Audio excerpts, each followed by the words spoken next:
Van de middag weer zinnen er bij mij een haas aardig bij. Maar wat hebben we juist toen aan de Aroene nacht nog een aantal pittige buien had met tongen en met hagel. En dan is het wierd en dan is het tiergewierd. En dat tiergewierd waar horen we ik nog wel even. De moezon komt nog. En vooral van juwet op morgen op sneun. Dan gaat het erom bij. Het kan wel eens zijn dat we ons sneun die tussen de 30 en de 60 mm krijgen. Maar een lietse verschoning van het systeem houdt aan dat je er helemaal invallen of helemaal net. Nou, de Aroen heeft 24 uur. Min van het zuiden, het midden en het oosten van Nederland uit Rijnwetter. En wij kunnen nu het in het meest droege gebied van Nederland zitten.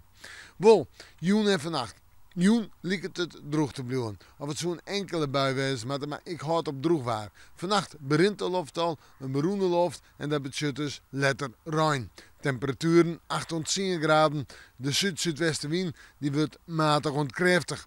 Dan morgen, betieden Rijn. Maar letter ik even de zinnen, even droge perioden, vooral in de middag of letter in de middag. En dan zit het orenpad van Nederland onder het Rijnwetter. En wij hebben een temperatuur, ik denk zo om de bij de 13, 14 graden heen. Daar blijft het wat bij. En de wind die is zo matig en krachtig wezen betieden hut en komt uit west en zuidwest waai. Ja, het is een komen en gaan van storingen. En dan zetten we vooruit naar het weekend aan. Het vooruitzicht dus. Sneeuw, betieden wierd, tiergewierd. Ik had er al door hand. Temperaturen 13, 14 graden en een hudde wind. En dan terug naar Snijn. Dan kunnen we bijkomen. Droeg waar ze nou steert. Maar zo'n 13, 14 graden. En op manje kan het zo'n 14 of 15 graden worden. En ik dan, hoe daar nog droeg waar. Maar daarna wordt het weer flink weer. We moeten morgen maar weer even in het waarsje.